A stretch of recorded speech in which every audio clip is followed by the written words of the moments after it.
ओम नमः शिवाय। जय श्री राम साथियों। जो 84 लाख प्रकार के जीव जंतु हैं, यानी कि जो 84 लाख योनियां हैं, इनके अंदर जीव जंतुओं की योनियां हैं, पशु पक्षियों की योनियां हैं, मनुष्य की योनियां हैं।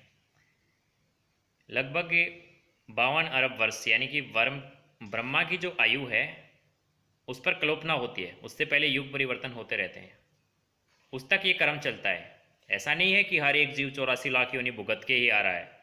हो सकता है कोई 84 लाख योनियों में बार बार मनुष्य ही बन रहा हो, कोई जानवर ही बन रहा हो, वो अपने कर्म के मुताबिक होता है। मुझे ही देख लो। वैसे बताना नीचे, लेकिन मैं बता देता हूँ। अब मैंने छिपकली से मनुष्य तक की यात्रा करी है और सिर पे एक 2 जन्म छिपकली के, एक मगरमच्छ का और तीसरा मनुष्य का ले लिया, यानी कि 3 जन्मों में ही मनुष्य तक पहुंच गया और मनुष्य के उच्चतम स्तर पे जाने वाला हूँ।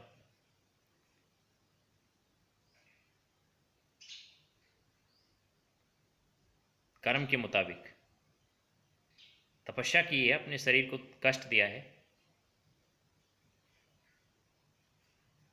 90वें आयाम पे जी रहा हूँ। मनुष्य 90वें आयाम, उसका ऊपरी आयाम क्या है? 9 ही है, 9 से ऊपर नहीं है मनुष्य का। फिर ऊपर त्रिदेव कहा जाता है, ब्रह्मा विष्णु महेश का।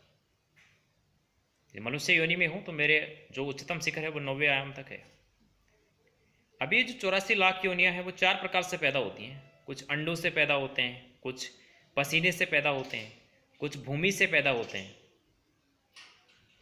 कुछ पानी से पैदा होते हैं।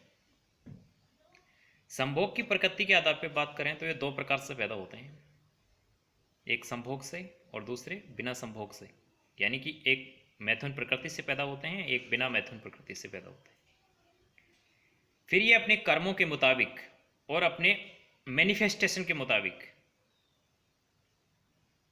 एक जो सोच रहे हैं वो और दूसरा सोच के मुताबिक जो कर्म कर रहे हैं उसके मुताबिक फिर ये योनियों में बढ़ते रहते हैं, गति और दुर्गति को प्राप्त करते हैं। कुछ को सदगति मिलती है, कुछ को दुर्गति मिलती है। इस संसार में पड़े रहते हैं कब तक? जब तक मोक्ष नहीं हो जाता या फिर ब्रह्म का दिन समाप्त नहीं हो जाता। भाई कल्पना जिस दिन होगी उस दिन तो सबका विलय होना है उसी परमात्मा में, उसी से तो आए हैं सब। उस आध्यात्मिक संसार में वापस चले जाते हैं फिर उस दिन, लेकिन तब तक भटकते रहते हैं। आगे हम विस्तार से चर्चा करेंगे, बताएंगे आपको। जब ग्रस्त वाले पार्ट पे आएंगे तब आपको बताएंगे पूरा कि कैसे सेक्स के क्या संबंध के नियम के क्या हैं, उसके संभोग के क्या नियम हैं, किस प्रकार से ये यानी कि ब्रह्म तक जाते हैं, चींटी में जाते हैं, पशु पक्षियों में गिरते हैं, किस प्रकार से गिरते हैं, कौन से कर्म का क्या दंड है, कौन से कर्म का क्या प्रायश्चित है, कैसे अपने आयामों तक जाया जाता है, मनुष्य कितने आयाम तक जा सकता है, देवता कौन से आयाम में रहता है, परमात्मा कौन से आयाम में रहता है। ये सब चर्चा करेंगे, आपको विस्तार से बताएंगे कैसे अपने जीवन को बदला जा सकता है, कैसे अपने भाग्य को बदला जा सकता है, कैसे जो चाहे वो पाया जा सकता है,